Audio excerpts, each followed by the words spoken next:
Nama Om Vishnupadaya Krishna Presta Bhutale Srimati Bhaktivedanta Swaminiti Namane Namaste Saraswati Deve Gauravani Pracharane Nirvishesha Shunyavadi Pastyatya Deshatarne Sri Krishna Chaitanya Prabhu Nityananda Sri Advaita Gadadha Shivasadi Gaura Bhakta Vrinda Hare Krishna Krishna Krishna Hare Hare Hare Rama Rama Rama Hare Hare Vanchakalpatarubhyascha kripa sindhubhya evacha Patitanam pavanebhyo vaishnavebhyo namo namaha. Hare Krishna. Okay. Jai Sampat. Haribol. So, we continue our seminar of Nectar of Instruction. And first thing we'll do this evening is we will read verse 6 again. We started verse 6 last night, of course, but let's read the verse again, and then we'll continue with the purport.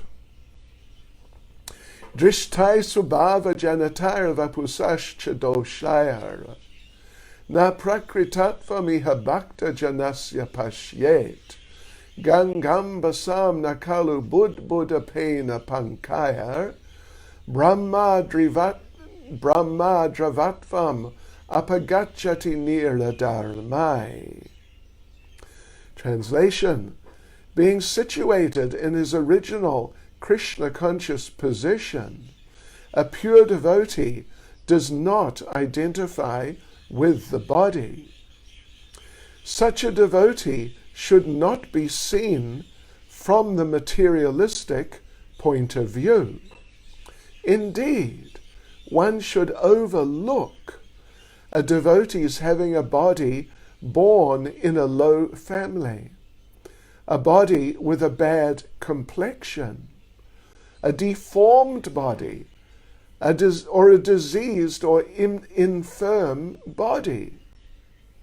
According to ordinary vision, such imperfections may seem prominent in the body of a pure devotee, but despite such seeming defects, the body of a pure devotee cannot be polluted.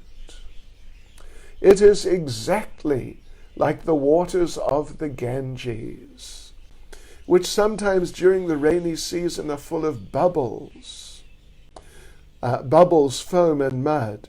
The Ganges waters do not become polluted.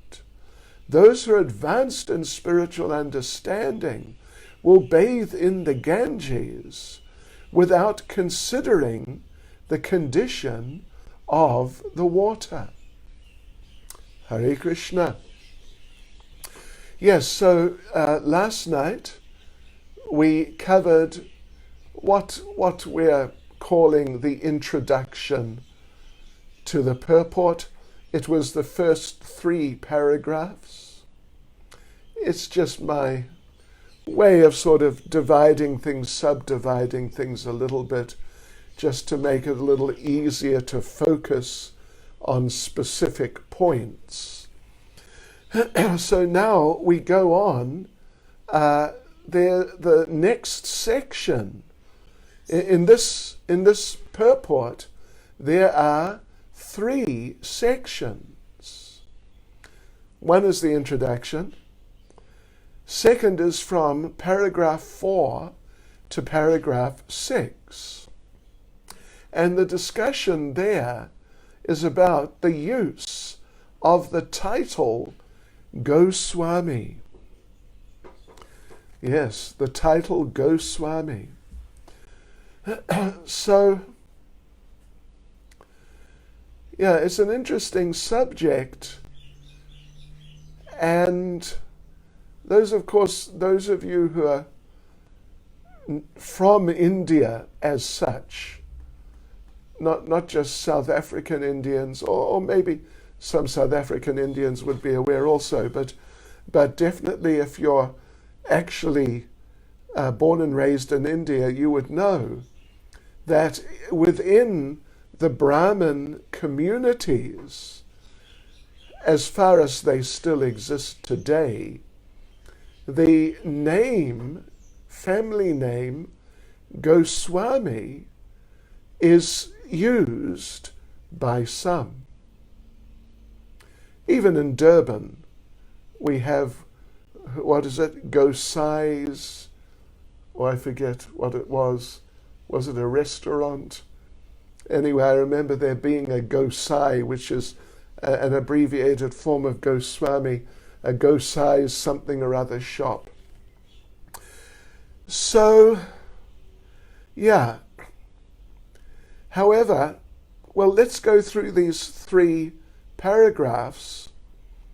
Prabhupada makes the point that, well, basically what Srila Prabhupada does is he, you could say, dismantles the idea that a person can have some sort of spiritual status or position or devotional status or devotional position simply on the basis of birth.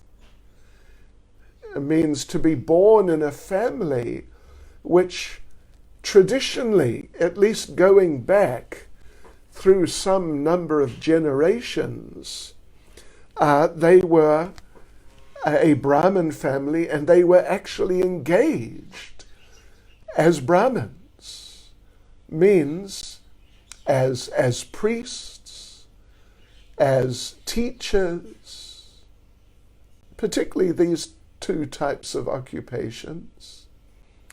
And there are others also, but priestly or intellectual types of occupational activities. So we're saying that family, if you go back however long it may be, you would find that the people, the members, they were actually doing this, and they did not have jobs on the side to get money and maintain, but they were maintaining with whatever donations and whatever came their way through their priestly Brahminical activity. Yeah. So, Srila Prabhupada in the purport here,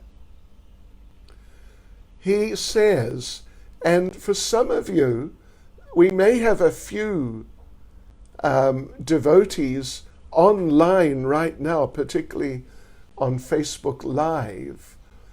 I've seen on some other occasions, and maybe tonight also, some devotees, nice devotees, who have the family name, who have as a family name Goswami. Now, we don't, of course, want to upset you or anything of that sort at all, but it's important that we are clear on these points. Prabhupada states in the purport,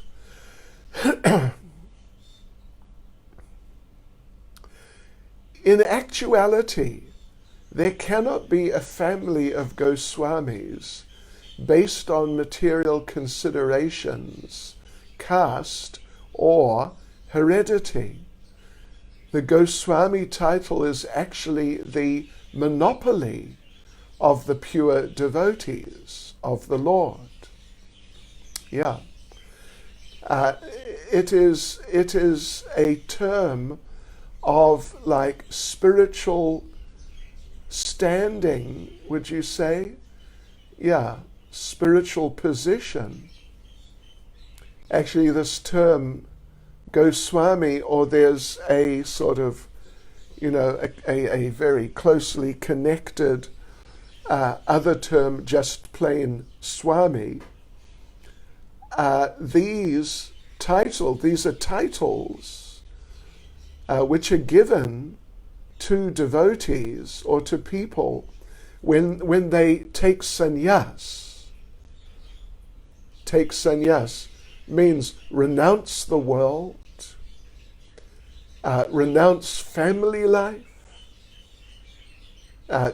It's a vow of complete celibacy.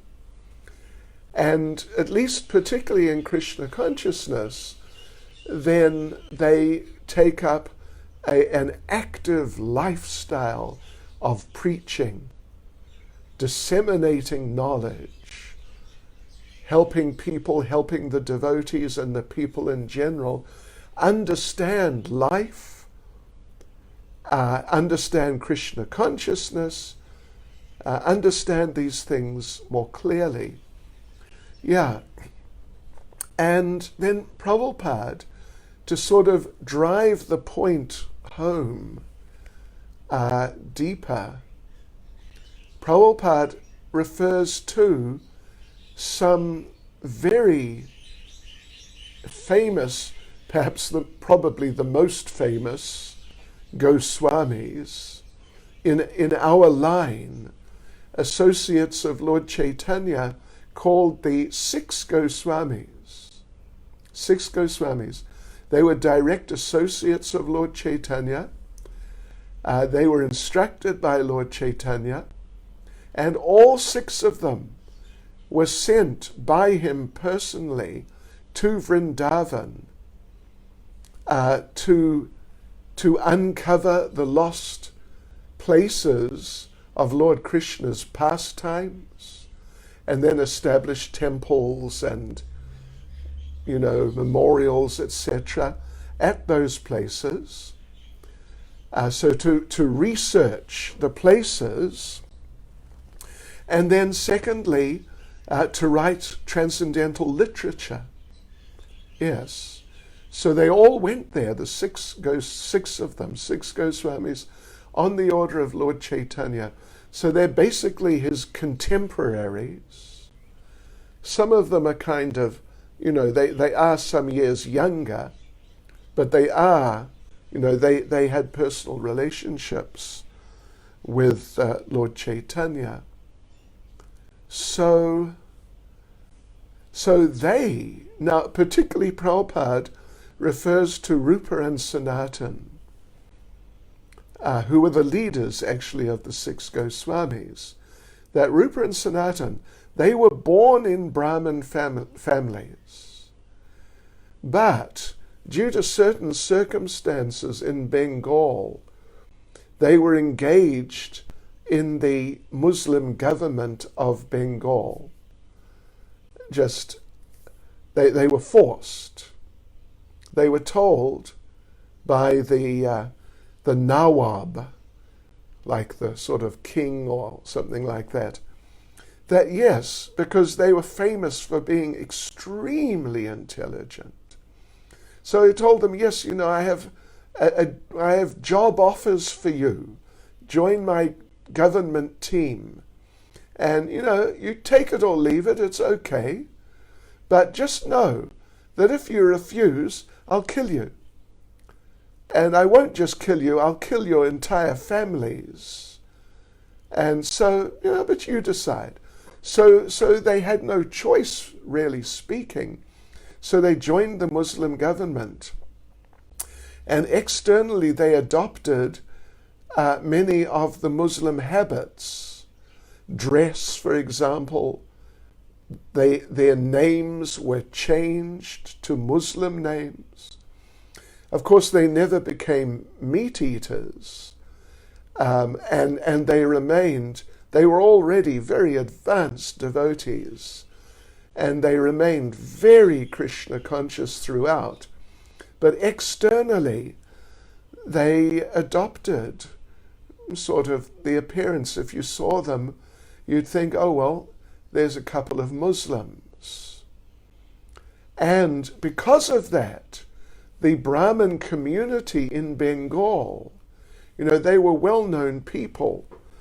And the Brahmin community in Bengal, they were in those days much more sort of strict and stringent.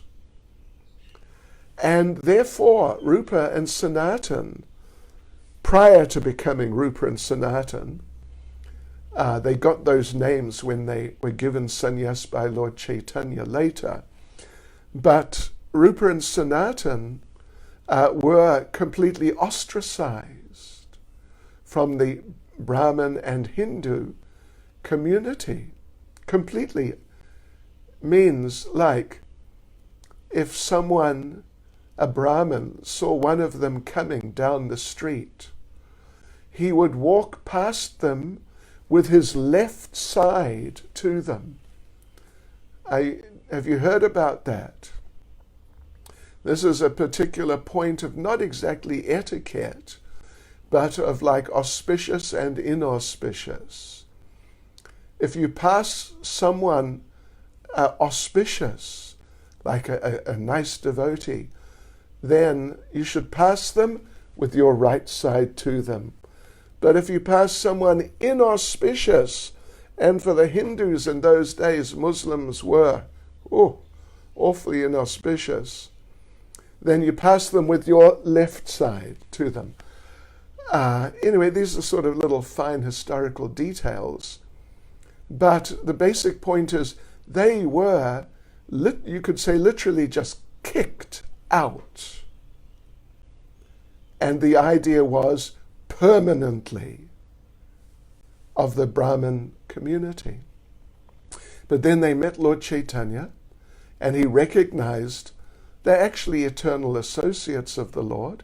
The Lord recognized them, and the Lord took them under his wing, and then he initiated them, gave them sannyas, and gave them the names Rupa Goswami and Sanatan Goswami.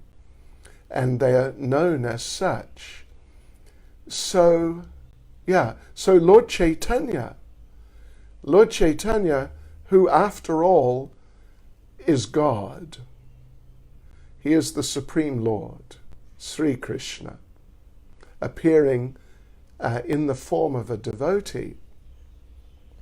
So Lord Chaitanya, as the Supreme Lord, he did not accept that people would be Brahmin or Goswami, which is sort of division of the Brahmins, simply by birth, but by qualification. So that's done. That's done in our line. It's done in our line. Like Srila Prabhupada was not born in a Brahmin family. He was born in what's called in Bengal a Kayasta family. It's basically a Vaishya sort of business family. And his father was a businessman.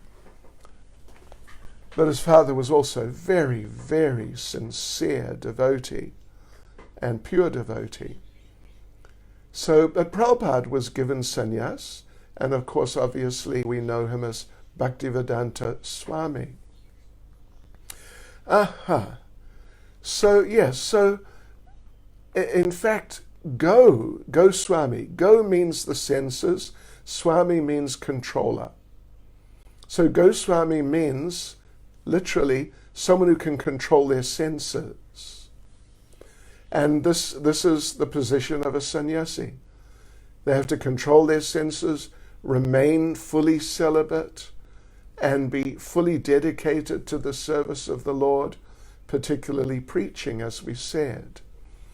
And they can't sort of run a business on the side. It's not how it works. Even just for Brahmins, what to speak of someone who's a Goswami. I could just mention that there's Goswami and Swami. Prabhupada was given the name Swami, but when he gave sannyas, generally but not always, if someone took sannyas from having been a householder, having been married, generally but not always, Prabhupada would give them the initiated sannyas name, such and such Das Goswami.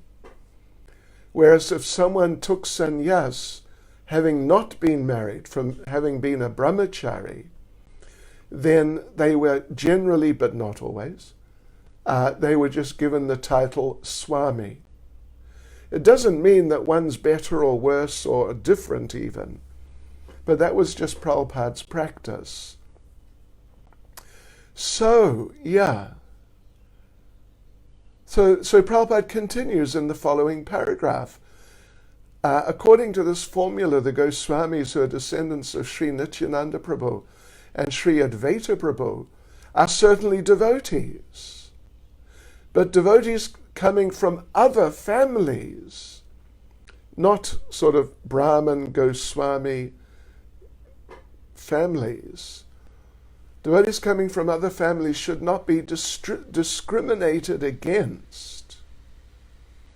Indeed, whether the devotees come from a family of previous acharyas or Brahmins or Goswamis, or from an ordinary family, they should be treated equally.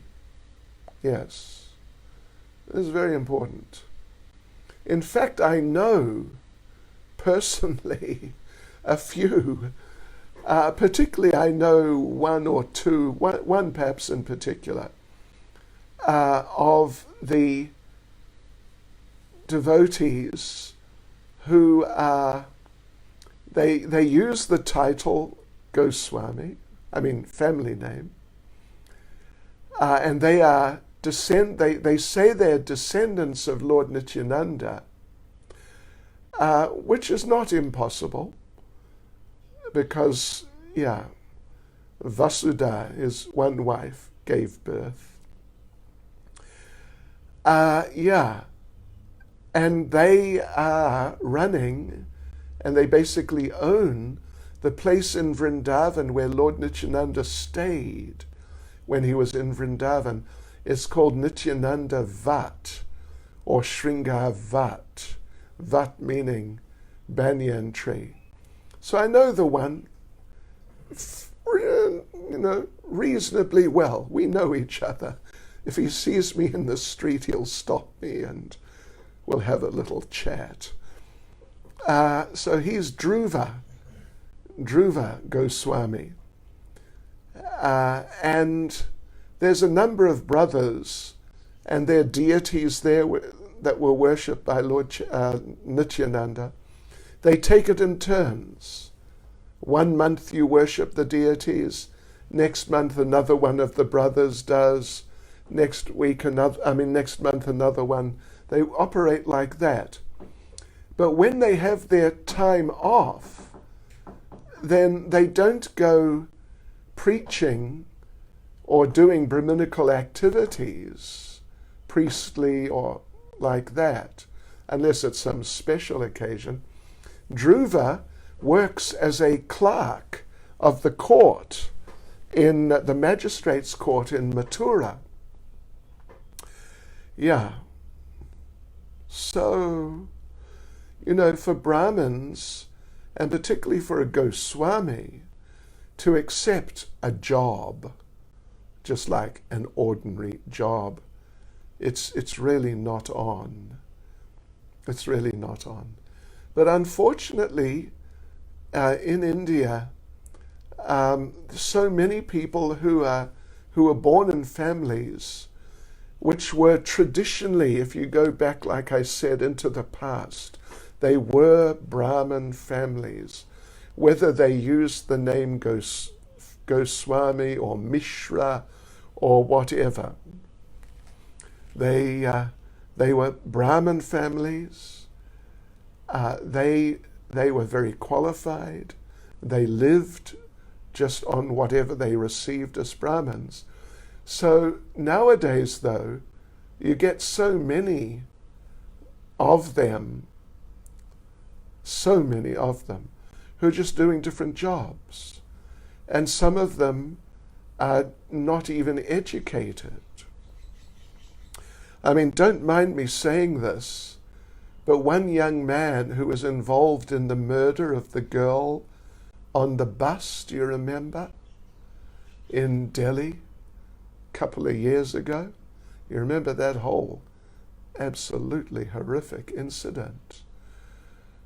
So one of them, who was just executed, actually, just not long ago, I think early this year or late last year, something like that, his family name was Sharma.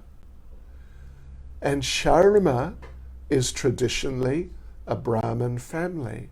But look where he ended up. Oh, oh, oh. Hare Krishna. It's too abominable, actually. Yes, so there's a lot going on by people who have Brahmin family names and whose families used to live like that, but they're really doing other things now. I could tell you some funny stories. Well, let me tell you a funny story. It's a sad story also. We were driving, we were taken by taxi from Vrindavan to Karoli to Jaipur. It's like a pretty much a whole day trip or so. And our driver, his name was Panditji, Haribol, our driver. And so there we are now, we're in the car, and I asked Panditji, oh, up Brahmin hai, you're a Brahmin. He said, Hanji, means yes. And he pulled out his Brahmin thread. It was filthy. But anyway, he pulled out his Brahmin thread to show, I'm a Brahmin, I have a thread. So Panditji drove us. We spent the whole day with him. Oh, he was a pleasant enough fellow. Spoke absolutely no English. That's okay. We can communicate. And it was amusing, the funny thing and the sad thing. I mean, it's all a bit sad. But the funny thing was that we left Karoli, where Madan Mohan, the original Madan Mohan is, and then we went on the road to Jaipur. But you have to go out on back roads till you come to the main national highway. So we're driving, and Panditji did not know the way. And we came to a fork in the road. You know, it goes, you can go either this way or that way. You got to make a choice. And there was a sign in Hindi, only in Hindi. And we were meant to go to the town called Gangapur. So as it happens, I can read Hindi Sanskrit. And so I just looked at the sign, oh, Gangapur, okay, it's that way. But now Panditji, he stopped the car in front of the sign. I told him, hey, wait a minute, ek minute, bhai sahab, rukiye. Gangapur, wah, waha. Gangapur is that way. But, I'm a foreigner, and Panditji didn't want to take my word for it. So he got out and asked someone who was walking on the road, who told him that it was that way. And he got in and started driving, and I understood. Panditji is illiterate. Even in Hindi, what to speak of English, but even in Hindi he couldn't read at all. So, Haribol, Hare Krishna. Let's go on. Let's see here. Aha. So Prabhupada in this paragraph is making the point that those who are born in such families, Goswami, like the people who very prominently use the title or the family name Goswami, they are the priests in the main temples, particularly in Vrindavan area. They use the family name Goswami. So such people should not discriminate against people who also have the title Goswami, but have been given it through initiation, through taking sannyas, who are not from such families, and may well be foreigners. Actually, they should all be treated equally. Prabhupada, this is Prabhupada's main point in paragraph 5, and Prabhupada makes the point that at that time, not so much now, maybe to some degree now, but definitely at that time when he put together Nectar of Instruction, means 45 years ago, there's an undercurrent of protest against our awarding the title Goswami to the American Vaishnavas of the Krishna consciousness movement. Yeah. And there's an interesting story, some of you would be aware of it, that when Western devotees first went with Srila Prabhupada to India, and they went to Vrindavan, of course they'd never been there before, they didn't speak the language, and so on and so forth. They just were not used to the situation and how things work. But one devotee, he went to one of the famous Goswami temples. Actually, I'm not sure which one, but one of the famous Goswami temples, traditional temples. And so he went in and had darshan and spent some time, and the priest spoke a little English, and so they conversed a bit. And our ISKCON devotee was very well-mannered and gentle and gentlemanly and respectful, etc. And that priest was surprised. He thought that Americans are all loud. But here was this very gentle and soft-spoken American devotee. So that priest from the temple said to him, you're a really nice devotee. If you just carry on like this, in your next life, you will be born in one of our families, and you will be able to worship this deity. And the devotee didn't really react, just said, oh, I see.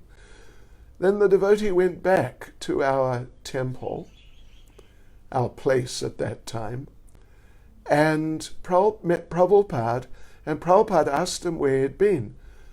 And the devotee said, well, I was in the Vrindavan town, and I went to such and such temple. And Prabhupada said, oh, what was it like? Oh, it was very nice, Prabhupada. The priest was very nice, Pujari. And he said that he appreciated me, the way I conducted myself. And he said, if you continue on like this, in your next life you can be born in one of our families and worship the deity. And Prabhupada said to the devotee, what did you say to him? Prabhupada, yeah. What did you say to him? And the devotee said, well, nothing really. And Prabhupada said, you should have told him that if you carry on worshipping this deity so nicely, then in your next birth, you can be born in ISKCON.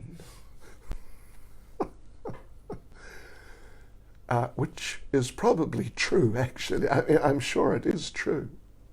Yeah. But Prabhupada was like that.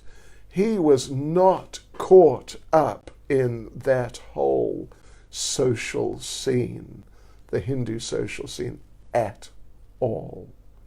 He was transcendental. And he accepted everyone for what they really were. So like Prabhupada says here, the descendants of Lord Nityananda and Advaita are certainly devotees. Well, generally they are. Not always, but generally they are. So they're devotees. Yeah, it's not like they're not devotees, but they just have this sort of racial or social kind of imbalance or prejudice. And this is really, it's a great shame. And they're missing the point. And actually, it's quite a serious contamination to think in that way. It's quite a serious contamination. Because as Lord Krishna says in Bhagavad Gita, first thing, you are not this body, you are spirit soul. So we shouldn't judge on the basis of body. So, yeah. So Prabhupada says, according to Rupa Goswami's statement in this verse, an American Goswami and a Goswami from a family of acharyas are non-different. Okay, so let us go on to the next paragraph. Yes, indeed. We're now going on to, what is it now? Paragraph 6. So Prabhupada's turning the tables on us Westerners, particularly people like me who have the title, in my case, Swami. On the other hand, a devotee who has attained the title of Goswami, but is not born of a Brahmin family or of a Goswami in the family of Nityananda or Advaita Prabhu, should not be artificially puffed up by thinking that he has become a Goswami. Or, for example, I have become a Goswami. Prabhupada gave me sannyas, or, an ISKCON guru gave me sannyas. And look at these Goswamis in the temples. They're in bodily consciousness. They don't understand the philosophy. Yeah, they won't accept you if they think that if you're born outside India, that's like a permanent disqualification, which is quite incorrect, very incorrect. So yeah, as the Goswamis in those families and the Brahmins and the descendants of Nityananda and Advaita, as they may look down on or feel critical of the Western-born sannyasis and just devotees in general, so the Western devotees, sannyasis, should not have a negative attitude towards them. Yes, the coin has two sides, as usual. So we should not become puffed up because we have a connection with Prabhupada, and Prabhupada is the Kali Yuga Acharya, at least in our lifetimes, or the last however many years. Prabhupada is the topmost since Srila Bhaktisiddhanta, which is true completely. So just because we are connected with Prabhupada and he has taught us right from wrong more clearly than these people understand right from wrong. So we should not become puffed up about that. Otherwise, if we do, Prabhupada says,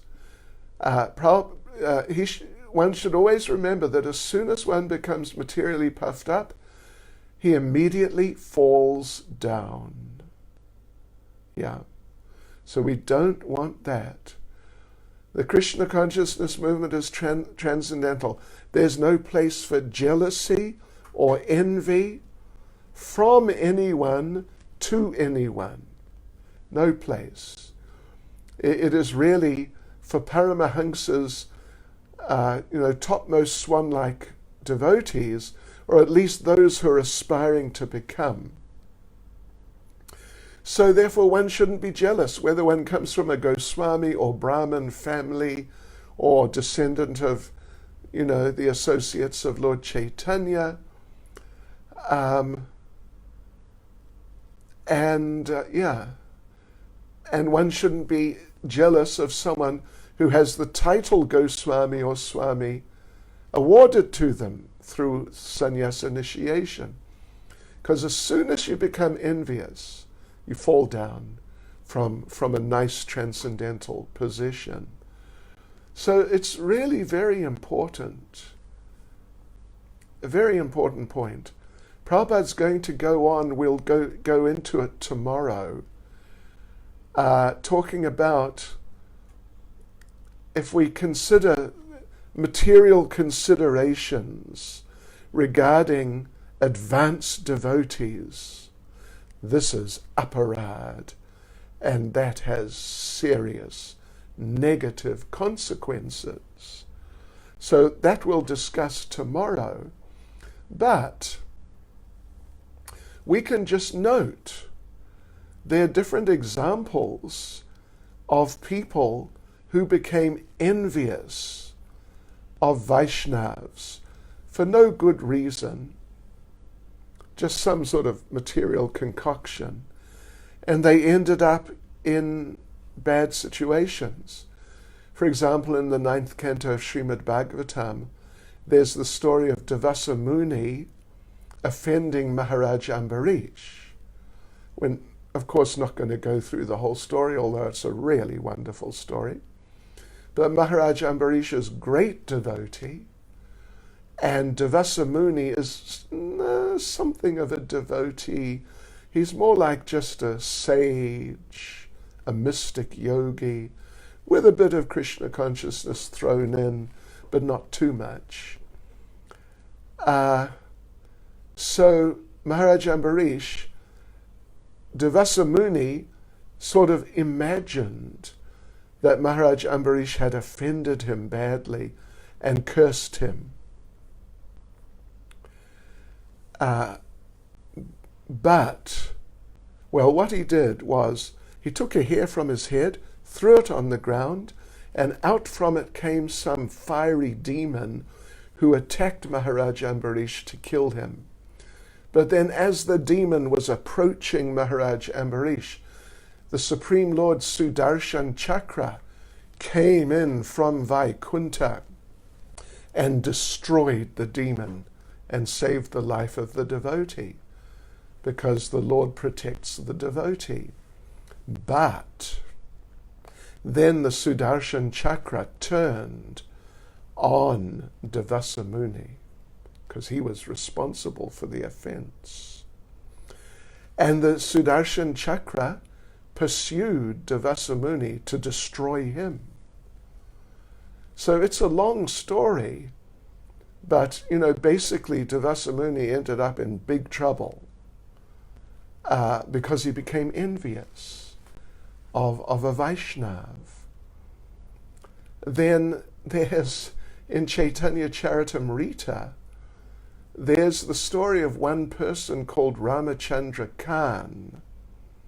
I mean, there's a number of stories, actually. There's plenty of people becoming envious of devotees. But this Ramachandra Khan, he became antagonistic towards Haridas Thakur, who was born in a Muslim family, but now is just totally absorbed in Krishna consciousness, particularly chanting the holy names.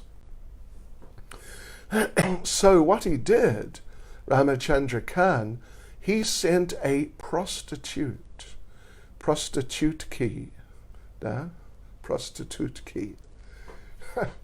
to enamor Haridas Thakur. And again, it's a long story, but the prostitute did not enamor Haridas Thakur.